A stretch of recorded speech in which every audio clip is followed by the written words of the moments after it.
할렐루야, 반갑습니다. 지난 한 주일간도 하나님 은혜 가운데 평안하셨습니까? 장마 비가 엄청 많이 오고 있어요. 그렇다고 저희한테 좋은 희소식은 아닌 것 같고요. 경기는 왜 이렇게 힘든지 다들 저도 포함해서 많은 분들이 이렇게 얘기해요. 지금 상황이 뭐 코로나 때보다 더 어려운 것 같다, 뭐 이런 얘기도 나오고 있습니다. 이렇게 경기가 어렵고 힘들어질수록 항상 나오는 말이 있어요. 어떤 말이냐? 양극화. 부자들은 더 잘 살게 되고 어려우신 분은 더 힘들어지게 되고. 근데 경제적인 것만 그런 거 아닌 것 같아요. 지금 정치 상황도 보면요, 극단으로 치닫고 있죠. 양쪽 측이 극단으로 치닫고 있어. 한치 양보도 없는 상황. 그게 정치는 아닌데 말이죠. 정치는 줄 건 주고 취할 건 취하면서 서로 주거니 받으면서 이런 관계 속에서 하는 게 정치인데, 전혀 그런 게 없어요. 그냥 양극단 끝에서 자기 주장만 얘기를 하고 있는 것 같아요. 세상은 점점 양극화돼 가고 있는 것 같습니다. 물론 정치, 경제, 문화, 사상 여러 가지 등등에서 이런 양극화 형상, 극단적으로 가고 있는 모습들은 분명하게 나타나고 있습니다. 특히 제가 서두에서 말씀드린 것처럼 경제적인 측면에서는 극단적으로 보이고 있죠. 그런데 양극화보다 더 저는 무서운 게 있어요. 뭐냐? 대물림 된다는 거예요. 대물림 된다. 예전에는 이런 말이 있었죠. 개천에서 욕 난다. 그런데 개천에서 욕 안 난다. 요즘에 이렇게 말하고 있다고 해요. 빈익빈 부익부 이런 말씀 많이 들어보셨죠. 그냥 부모의 경제력이 그냥 그대로 자녀에게 대물림되면서 가난하면 가난하게, 부자는 대대로 부자로 산다, 뭐 이런 얘기잖아요.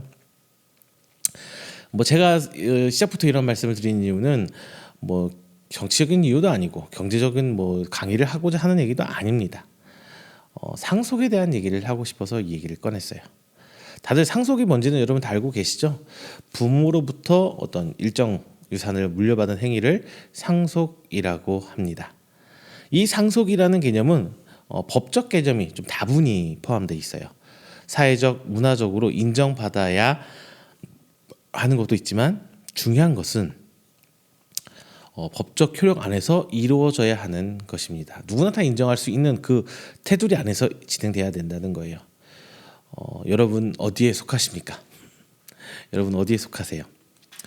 자, 본문 13절, 16절 이 네 개 절에서 15절을 제외한 13, 14, 16절 이 세 개 절에서 상속이라는 단어가 나오고 있습니다. 우리가 성경을 볼 때 어떤 특정 단어가 반복되고 있다라고 한다면은 그 단어가 어떤 의미를 강조하게 반복하고 있거나 중요한 단어이기 때문에 반복하고 있는 거예요.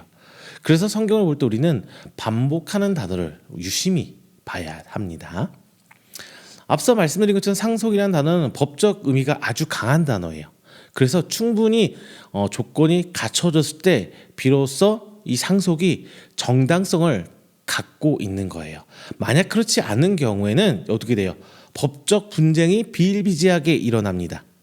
이것은 옛날 과거나 지금 현대나 똑같이 일어나고 있는 일 것 같아요. 상속을 받기 위해서는 여러 가지 조건이 있겠지만 중요한 세 가지가 있습니다. 먼저 첫 번째, 직계혈통이라는 거예요. 직계혈통. 부모님으로부터 이렇게 직접적 혈통 안에 들어와야 된다는 거예요. 직계는 증조 할머니 할아버지, 그리고 부모, 자녀, 손자같이 이게 곧바로 이어지는 관계를 말합니다. 그리고 나를 기준으로 위쪽에 있는 친척을 존속이라고 부르고 아래쪽에 있는 친척을 비속이라 합니다. 아버지 쪽이든 어머니 쪽이든 관계는 없어요. 사촌은 친적이긴 하지만 직계의 범위는 아니겠죠. 자, 이게 첫 번째, 직계혈통해야 된다는 거. 두 번째는 뭐냐면은 유언장이 있어야 돼요. 유언장, 집행할 유언장. 사회 통념상 이어질 수 있지만 분명한 분쟁의 요소가 있습니다. 가장 분명한 것은 유언장이 있어야 해요. 그냥 통념적으로 부모가 자녀한테 자연적으로 내려오는 것도 물론 있겠지만, 분명한 것은 유언장이 있어야 법적 효력을 가질 수가 있어요. 유언장이 공개되어야 비로소 상속에 대한 효력을 갖게 됩니다. 유언장이 없는 경우나 없어진 경우에는 그냥 기본적인 상속법 테두리 안에서 누구나 납득할 만한 그 법적 테두리 안에서 이루어지게 되죠. 자, 세 번째는 유언장의 내용을 이행할 때에 상속이 이루어지게 됩니다. 유언장에 그냥 줘라 하면 그냥 주게 되는 거고, 조건이 있는 경우 이렇게 할 때 뭐 이렇게 상속이 이루어진다 뭐 이런 얘기 있잖아요. 몇 살 때까지 결혼을 한다면, 뭐 드라마 종종 나오죠, 영화나. 몇 살 때까지 아이를 낳는다면, 이게 언제까지 아이를 낳는다 뭐 이렇게 이루어지기도 해요. 이렇게 조건이 있을 땐 그 조건이 이루어져야만 상속을 받게 되는 거죠. 자, 오늘 말씀은 상속이라는 개념으로 한번 살펴보겠습니다. 본문의 바울의 말씀에 의하면 우리는 상속자입니다. 그리고 그냥 상속자가 아니라 약속과 언약의 개념 아래에 있는 상속자예요. 그리고 로마서 4장 4절 일하는 자에게는 그 싹이 은혜로 여겨지지 아니하고 보수로 여겨지거니와 라고 하면서 임금, 싹과 상속을 분명히 나눴습니다. 내가 이렇게 해서 받는 그 싹과 그냥 내가 하나님의 자녀이기 때문에 받는 은혜는 그 상속과 싹을 분명히 나눠놓고 있어요. 우리는 하나님의 자녀로 특별히 예수 그리스도의 은혜로 하나님의 양자가 되어 일정 부분 하나님의 그 상속의 권한을 갖게 되었다고 얘기를 하는 거예요. 자, 오늘 말씀을 통해서 우리는 상속을 받을 상속자로서 어떻게 해야 하는지 은혜를 나눠보도록 하겠습니다. 먼저 첫 번째는요, 상속을 받기 위해서는 아브라함의 자손이 되어야 됩니다. 직계 혈통, 아브라함의 직계 혈통이 되어야 된다는 거예요. 물론 육체적으로는 직계 혈통이 될 수는 없어요. 말씀대로 언약 안에서, 말씀 안에서 그 아브라함의 자녀가 되어야 된다는 겁니다. 자, 제가 서두에서 말씀드린 것처럼 유산의 가장 상속의 가장 기본적인 조건, 여러분 직계 존속이에요. 직계 혈통을 받아야 된다는 거예요. 혈통을 이어가야 된다는 말입니다. 그런데 본문에서 피상속인 즉 유산을 물려주는 사람이 누구라고 되었습니까? 바로 아브라함이라고 되어 있어요. 우리가 잘 알고 있는 믿음의 조상 아브라함입니다. 그런데 우리가 아브라함의 직계 존속입니까? 직계 혈통을 가지고 있어요? 육체적으로는 아니죠. 분명히 우리도 아버지 어머니가 계시고 우리 피부색부터가 다르잖아요. 그렇다면 어떻게 우리가 이 유산을 상속받는 직계 혈통이 될 수 있느냐 생각을 해야죠. 이제 하나님의 말씀은 아브라함 때부터 시작된 언약이 바로 유산입니다.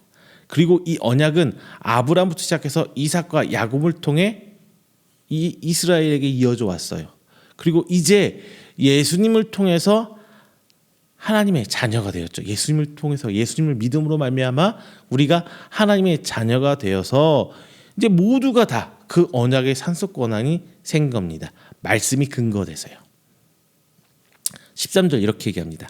아브라함이나 그 후손에게 상속의 상속자가 되리라고 하신 언약은, 물론 우리말 어법이 좀 안 맞기 때문에 어법성이 안 맞아서 좀 어색하게 들리긴 할 거예요. 자, 세 번역은 이렇게 성경에서 얘기하고 있어요. 아브라함이나 그 자손에게 주신 하나님의 약속, 곧 그들이 세상을 물려받을 상속자가 되리라는 것은, 자, 이렇게 번역되어 있어요. 세상의 창조주가 하나님이십니다. 즉 세상은 기본적으로 우리 인간을 포함해서 하나님의 소유물이죠. 그리고 세상을 창조하신 후에 아담과 하와에게 선악을 알게 하는 나무를 제한 모든 권한을 하나님께서 양도해 주십니다. 선악의 판단 기준을 취한 나머지를 다 맡기신 거죠. 이것들은 선악을 알게 하는 것마저 뱀의 이후로 뱀의 꼬미에 빠져 하나님처럼 되고자 선악과를 먹게 되죠. 아담과 하와가요. 그리고 이 죄로 인해서 에덴 동산에서 쫓겨나게 됩니다. 이후 하나님은 비록 쫓아냈지만 우리 인간을 그냥 놔두지 않으세요. 우리 인간을 위한 구원의 계획을 진행시키십니다. 그리고 실행하세요. 그 첫 전환점이 어디냐? 이제 아브라함입니다. 아브라함을 택하시고 언약을 세우셨으며 그를 의인으로 여기시고 믿음의 조상으로 삼으십니다. 하나님과 우리 인간 사이에 무너졌던 어떤 관계가 회복되기 시작하는 거죠. 하나님께서는 아브라함과 언약을 세우시고 모든 것을 다시 유산으로 넘기십니다. 오늘 본문 말씀에 의하면 우리에게 세상을 유산으로 남겨주신 거예요. 세상을 우리 손에 다시 맡겨주시고 넘겨주신 겁니다. 근데 여기서 이제 문제가 발생해요. 우리가 아브라함의 직계가 맞느냐라는 거죠. 근데 직계 아니라고 우리가 했잖아요. 아브라함에 가신 언약을 상속받을 수 있는 자격이 우리에겐 없어요. 혈통적으로 없잖아요. 여기서 성경을 통틀어서 가장 중요한 하나님의 은혜가 발동합니다. 그것이 무엇이냐? 바로 예수 그리스도이십니다. 이제 예수님께서, 예수 그리스도가 우리 죄로 인해 죽으신 거예요. 하나님과 우리 인간 사이에 이 틀어진 관계를 회복시키고자 스스로 화목제물 되신 겁니다. 그리고 우리를 구원하기 위해서 부활하셨습니다. 이제 우리는 그것으로 인해 구원받을 수 있는 기회를 얻은 것이에요. 기회를요. 또 하나, 상속받기 위해서라고 제가 말씀드렸습니다. 하지만 우리가 부모를 선택할 수는 없죠. 부모 선택하고 나온 사람 있나요? 아니죠. 제가 사춘기 때 부모님한테 이런 말을 좀 속상하게 한 거 있어요. 제가 아직도 기억나는데요. 이런 말 하죠. 저 들으신 분도 있을 거예요. 내가 태어나고 싶어서 태어났어? 왜 나를 낳았어? 이런 얘기. 저도 했었어요. 어렸을 때. 물론 지금 생각해보면 말도 안 되는 얘기긴 하죠. 부모님 이렇게 속상하게 했었네요. 자, 역시 제가 말하는 거는 남자는요, 군대 갔다 와서 철드는 거 아닌 것 같고요. 결혼해서 철드는 것도 아닌 것 같아요. 그냥 결혼해서 아이를 낳고 아이 나이만큼 철드는 것 같아요. 자, 이것처럼 우리가 하나님을 선택할 수는 없어요. 하나님이 우리를 선택하는 거예요. 믿음은 우리가 믿는 것이 아니라 하나님의 은혜로 믿을 수밖에 없게 되는 거예요. 믿을 수밖에 없게 되는 거예요. 우리는 이 점을 정말 자주 잊어버려요. 근데 이거 간과합니다. 내가 하나님을 믿는 게 아니라 하나님이 나로 하여금 하나님을 믿게 만들어 주신 거예요. 이게 은혜라는 거거든요. 자, 전도, 복음 전파, 이거 명령이죠. 우리가 전도해서 복음을 전해서 누군가가 예수님을 선택해서 믿는 거 아니에요. 그건 믿음이 아니에요. 자기 의지지. 하나님께서 우리를 선택하신 겁니다. 우리는 이것을 간과하면 안 돼요. 이것이 바로 믿음과 은혜의 관계예요. 믿음과 은혜의 관계가 바로 그거예요. 내가 예수님을 선택해서 믿은 것이 아니라 예수님께서 우리를 불러주신 거예요. 만약 내가 예수님을 선택해서 믿는 것이라면 구원은 나의 공로, 우리의 공로지 절대 하나님의 은혜가 될 수 없어요. 하나님께서는 우리가 복음을 듣고 믿을 수 있는 믿는 은혜를 우리에게 주신 거예요. 내 의지로는 복음이라는 것이 말도 안 되는 거예요. 허무맹랑한 거죠. 그리고 믿을 수 없는 것 투성입니다. 그냥 오직 하나님의 은혜만이 우리가 복음을 믿게 하는 거예요. 우리가 부모를 선택할 수 없듯이 아브라함의 자손이 되는 것은 우리의 선택이 아닙니다. 오늘 함께 예배를 드리고 예수를 믿는 성도가 된 것 그 자체가 하나님의 은혜이며 축복입니다. 하나님의 예정하신 가운데 믿음을 우리에게 허락하신 거예요. 즉 아브라함의 자손이 되는 것이 아니라 된 것에 이미 우리는 되었어요. 하나님이 우리를 택하셔서 그것에 감사하면 되는 거예요. 자, 비록 내 의지는 아니지만 하나님의 자녀가 되어서 상속자가 되는 그 권한을 우리는 얻었습니다. 그 첫 번째 단계가 이미 꿰어진 거예요. 나의 의지와 관계없이. 자, 그럼 두 번째는요. 자, 유언장을 받고 공개해야 돼요. 유언장을 받고 공개해야 합니다. 상속이 정상적으로 이루어지기 위해서는 유언장을 받고 공개되어야 해요. 그래야 공식적으로 상속이 이루어질 수 있어요. 이 유언장의 유무에 따라서 어떤 상속을 집행하는 그 속도가 달라요. 유언장이 없다면 상속이 적법하게 이루어지기 위해서 여러 법적 절차를 따라가야죠. 이제 아니면 시끄러운 집안 싸움 납니다. 사돈의 팔촌까지 쫓아와요. 사돈의 팔촌까지 쫓아와요. 그 돈 좀 받아볼, 상속 좀 받아보려고. 그냥 시끄러운 집안 싸움이 나는 거예요. 따로 설명 안 드려도 될 만큼 이 부분에 있어서는 영화, 드라마, 소설, 그 실제 역사 안에서도 많은 이야기들이 있어요. 아시잖아요. 그리고 여기서 우리가 간과해서는 안 되는 게 뭐냐? 그 유언장에 나만 알고 꽁꽁 숨겨 있으면 안 돼요. 공개되어져야 돼요. 공개돼야 돼요. 유언장의 효력을 발생하기 위해서는 적법한 절차에 따라서 공개되어야 합니다. 분실하거나 어디에 꽁꽁 숨겨져서 금고에 하나 있다거나 보여지지 않으면 그 효력이 없어요. 유대인들은 이 유언장이 바로 할례와 율법으로 믿고 그렇게 행해왔어요.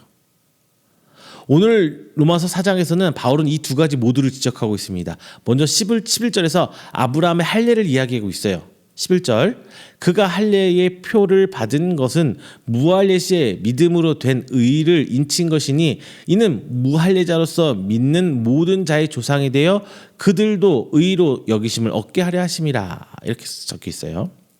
아브라함은 할례를 받기 전에 이미 믿음으로 의의 인치심을 받았어요. 그래서 믿음의 조상으로 하나님으로 인정받았다는 거예요. 할례 받기 전에, 할례하기 전에. 또 12절, 또한 할례자의 조상이 되었나니 곧 할례 받을 자에게뿐 아니라 우리 조상 아브라함이 무할례 시에 가졌던 믿음의 자취를 따르는 자들에게도 그러하니라. 이렇게 말씀하시면서 다시 한번 할례와 언약의 계승과 전혀 관계가 없다는 것을 사도 바울은 계속 주장하고 있는 거예요. 또 유대인들, 아까 할례와 율법에 대해서 얘기했죠. 또 유대인들은 율법으로 인해 자신들이 하나님의 장자로서 이미 상속권을 가지고 있다 이렇게 믿고 있어요. 지금도 그렇게 믿고 있어요. 율법이 상속관계에 있어서 바로 인증해주는 유언장적 역할을 하고 있는 것입니다. 하지만 바울 13절 후반절에서 이렇게 얘기합니다. 언약은 율법으로 말미암은 것이 아니요 오직 믿음의 의로 말미암은 것이니라. 이렇게 말씀하면서 아브라함의 직계 존속 적장자로서의 상속은 율법이 아니라 바로 믿음만이 강조 가능하게 한다라고 바울은 거듭 이 믿음을, 예수 그리스도에 대한 믿음을 강조하고 있어요. 그러면서 14절, 만일 율법에 속한 자들이 상속자이면 믿음은 헛것이 되고 약속은 파기되었느니라 라고 말하면서 하나님의 언약의 승계는 오직 예수 그리스도를 믿는 믿음이 우선이라는 것을 강조해요. 바울은 과하다고 생각할 정도로 율법주의를 경계합니다. 왜냐하면 바울을 핍박하고 방해하는 그 세력들이 바로 로마가 아니라 유대인들 중에서 율법주의자들이 바로 방해했기 때문이에요. 단순히 바울을 핍박하는 것을 넘어서서 교회의 큰 방해꾼 역할, 그리고 복음의 본질을 흐리는 악질 반대자였어요. 바울 입장에서 볼 때는 악질 반대자죠. 그렇다고 바울이 율법을 완전히 무시한 것은 아닙니다. 바울이 양자로 여기고 파송했던 디몰레나 할례를 해서 파송해요. 아실 거예요. 물론 율법을 따르고자 할례를 한 것은 아니라고 분명히 성경에서 밝히고 있어요. 하지만 바울도 율법으로 살아왔던 유대인이고 율법 학자였기 때문에 율법을 완전히 무시할 수는 없었어요. 하지만 사도 바울에게 있어서 율법보다 더 중요한 건 뭐냐? 더 우선시하는 건 뭐냐? 바로 예수 그리스도입니다. 복음이에요. 우리도 이 점을 간과해서는 안 돼요. 율법이 복음의 본질을 흐리게 한다면 과감히 버리고 복음의 본질을 추구했던 바울처럼 우리 신앙생활에서 어떤 신앙의 관습이 복음을 흐리게 한다면 과감히 털어버리고 버릴 줄도 알아야 합니다. 틀렸다는 것이 아니에요. 틀렸다는 것이 아니에요. 신앙의 우선순위에서 예수 그리스도의 복음이 최우선이라는 거예요. 우리 신앙의 선배들이 만들었던 신앙 고백을 위해 행했던 소중한 교회 전통들이 많이 있잖아요. 하지만 현대에 와서 지금 우리 이 시절에 와서 이 전통을 지키고자 함에 복음의 본질이 흐려지는 경우가 많이 있습니다. 몇 가지 예를 꼽자면 교회 안에서 권사, 안수집사 취임하고 할 때에 교회 앞에 헌금하죠. 잔치 벌려요. 굉장히 좋은 풍습이에요. 그 안에는 믿음의 고백이 있었고 헌신이 있었고 감사와 사랑이 있었습니다. 근데 이제 이것이 시간이 흘러서 전통이 아니라 전통주의로 변해요. 교회 안에서 자신들을 계급화하면서 어떤 자신들의 입지를 강한 울타리로 전락시켜 버립니다. 성직자의 교권주의와 유사한 일반 성도 안에서 교권주의로 만들어 버리는 것이에요. 너 그거 할 수 있어? 그러면 장로할 수 있고 아니면 안 돼. 제가 실제로 봤던 거예요. 어떤 장로님이 내가 그런 헌금을 얼마 했는데 그렇게 못하는 사람은 내가 장로 인정 못하겠다. 목사님하고 다투는 걸 제가 봤어요. 여기서 중요한 거는 취임하신 분들의 믿음과 마음이지 헌금을 하고 잔치를 베풀고 선물을 하는 행위가 아니라는 것. 이거 누구나 다 알고 있는 것이잖아요. 유대인들의 전통이 전통주의가 될 때, 율법이 율법주의가 될 때, 복음의 반대쪽에 서버린 것처럼 우리 신앙에서도 이 좋은 전통들이 전통주의가 돼버린다면 오히려 우리 각 개인 성도들의 신앙을 가로막고 복음을 전파하는 도구가 되어버릴 수밖에 없어요. 이 자체가 언약을 개성하는 유언장, 이런 신앙의 증표가 될 수 없다는 것을 명심하십시오. 잊어버리면 안 돼요. 이렇게 유언장은 하나님께서 이미 믿음으로 확정하셨습니다. 그렇다면 공개하는 것은 이제 본문 18절에 나옵니다. 18절, 아브라함이 바랄 수 없는 중에 바라고 믿었으니 이는 내 후손이 이같으리라 하신 말씀대로 많은 민족의 조상이 되게 하려 하심이라. 바랄 수 없는 중에 바라는 믿음이 바로 공개예요. 유언장은 상속의 집행이 필요할 때 공개되는 거죠. 우리의 믿음은 바로 바랄 수 없을 때, 믿을 수 없을 때 믿는 것이 바로 유언장의 공개와 같습니다. 항시 언제나 하나님의 창조의 질서대로 갈 때, 그 순서대로 갈 때는 굳이 드러낼 필요가 없어요. 하지만 절대적으로 하나님의 손길이 필요할 때가 되면 이제 우리의 믿음이 드러나야 돼요. 하나님의 아브라함을 시험하실 때, 이삭을 바칠 때, 이렇게 믿음이 드러나야 한단 말이에요. 바랄 수 없을 때 바란 믿음으로 믿음의 조상이 된 아브라함, 그리고 초대교회 성도들, 우리 역시 믿을 수 없을 때, 바랄 수 없을 때 바라는 믿음으로 우리의 믿음이 하나님 앞에 공개되어야 합니다. 우리의 믿음을 드러내야 된다는 거예요. 지금 경기가 너무 힘들고 어렵고 경제적으로 어찌할 바에 올라 해올 때 우리가 또 하나님 앞에 나아가야 돼요. 헌금하라는 얘기가 아니라 힘들수록 하나님께 더 매달려야 되고 어려울수록 하나님을 더 부르짖어야 찾아야 되는 거예요. 돈 많이 벌게 해주세요 이런 거 말하는 게 아니라 주여 주 뜻대로 하겠습니다. 하나님 뜻을 계속, 하나님 이 상황에서 제가 어떻게 하라는 겁니까? 하나님 지혜를 구해야죠. 말씀 가운데 그걸 찾아야죠. 그냥 내가 힘들다고 안 해버리고 내가 형편이 안 된다고 안 해버리고, 이거는 제가 다시 말씀드립니다. 이거는 헌금에 관한 거, 교회 헌신에 관한 분이 아니고 여러분의 하나님과 영적 교제를 얘기하는 거예요. 저도 잘 되지 않아요. 저도 힘들고 바쁘고 어려울수록 하나님 기도하는 시간 줄어드는 거 맞아요. 오히려 잘 될 때 하나님 더 찾게 되고요. 이 사람이 좀 간사해요. 잘 되고 흥이 날 때 하나님 감사합니다 막 하다가 힘들고 어렵고 그 상황이 안 되면 막 점점 좀 멀어지고, 자연스러운 현상이지 않을까요? 목회자들도 제일 힘든 게 그거예요. 힘든 일이 있고 어려우면은 이제 사역을 일로 봐요. 목회가 목회로 보이는 게 아니라 잡이 돼 버려요. 일이 돼 버려요.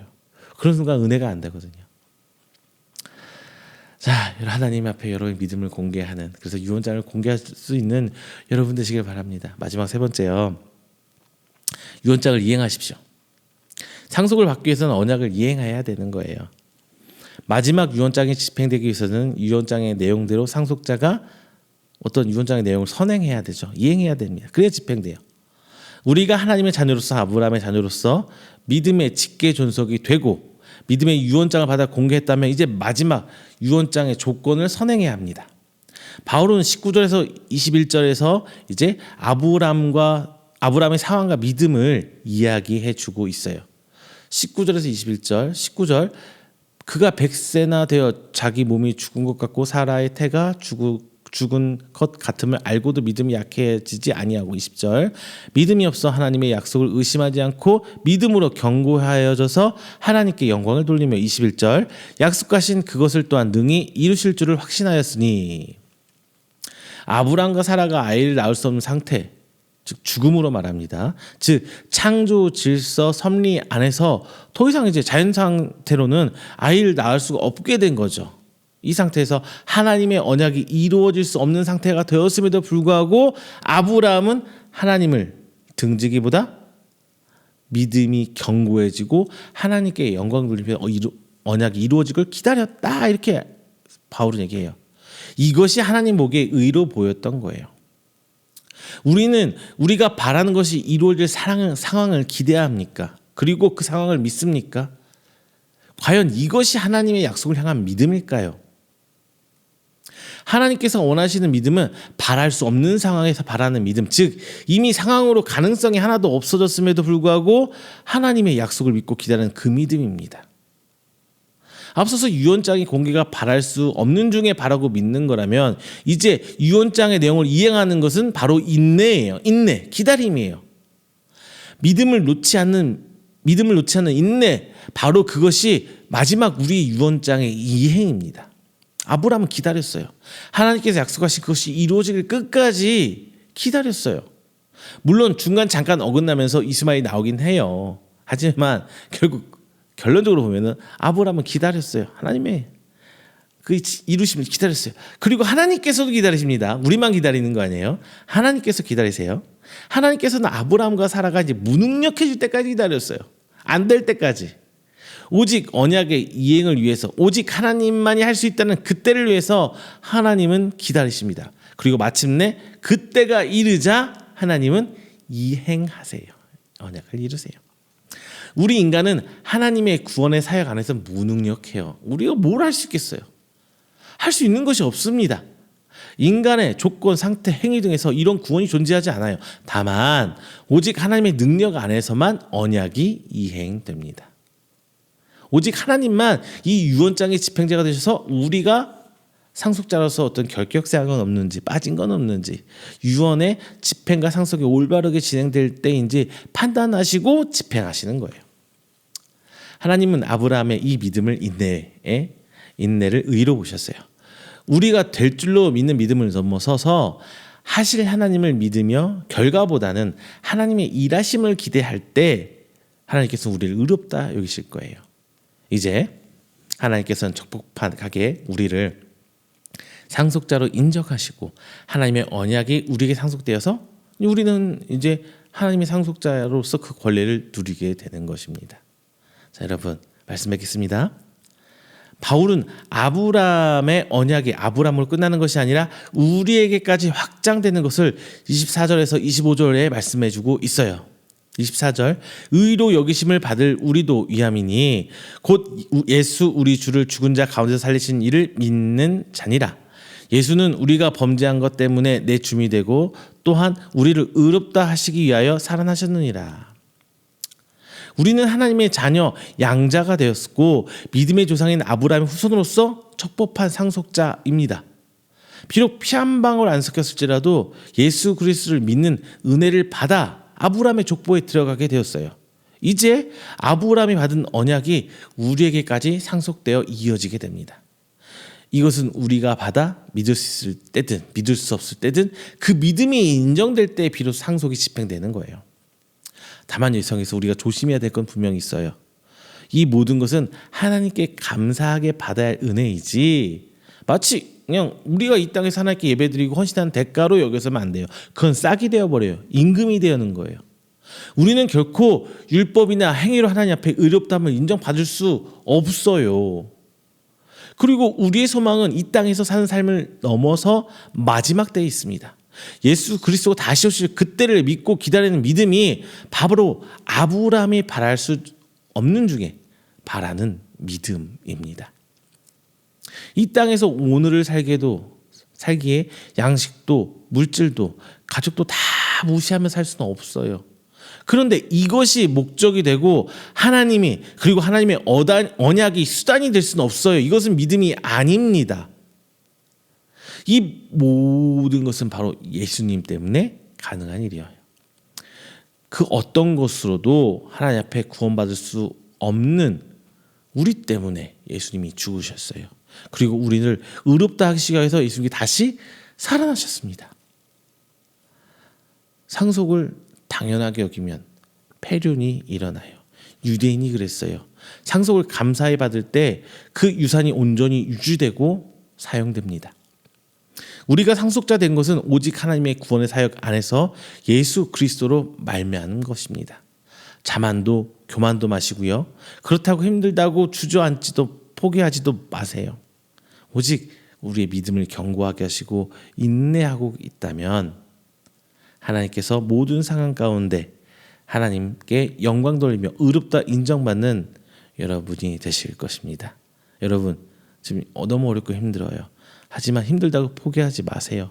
우리는 빈손 쥐고 있는 게 아니에요. 하나님의 유산, 그 상속자로서 지금 살고 있는 거예요. 지금 더 힘들더라도 인내하면 우리는 하나님 유산의 상속자로서 그 받을 유산, 즉 언약의 이행이 있을 겁니다. 우리는 하나님의 상속자입니다. 기도하겠습니다. 사랑이 많으신 하나님, 감사 영광 돌립니다. 하나님께서 우리를 그 은혜 가운데 상속자로 삼아 주셨습니다. 비록 피 한 방울 섞이지 않는 관계에서도 하나님의 은혜로 말미암아 우리가 아브라함의 족보에 들어갔습니다. 주님, 이 땅에 살면서 하나님께서 우리에게 상속해 준 유산, 그 세상을 우리가 얻기를 원합니다. 우리가 그 세상을 이기길 원합니다. 우리가 우리의 믿음을 바랄 수 없는 가운데, 이루어질 수 없다는 걸 알면서도 하나님 굳건히 믿고 따라가는 가운데 하나님이 인내 가운데 나아간다면 하나님께서 그때가 이름에 이루어 주실 줄 믿습니다. 이 믿음 가지고 주님 오시는 마지막 그날까지 굳건히 하나님의 상속자로 살아가게 해 주시옵소서. 그럴 때 하나님, 우리 인생 주께서 역사하시고 일해 주시사 풍성한 하나님의 자녀로서 오늘 하루를 감사히 여기며 살아갈 수 있는 은혜를 허락하여 주시옵소서. 이 모든 말씀 사랑이 많으신 예수님의 이름으로 기도드립니다. 아멘.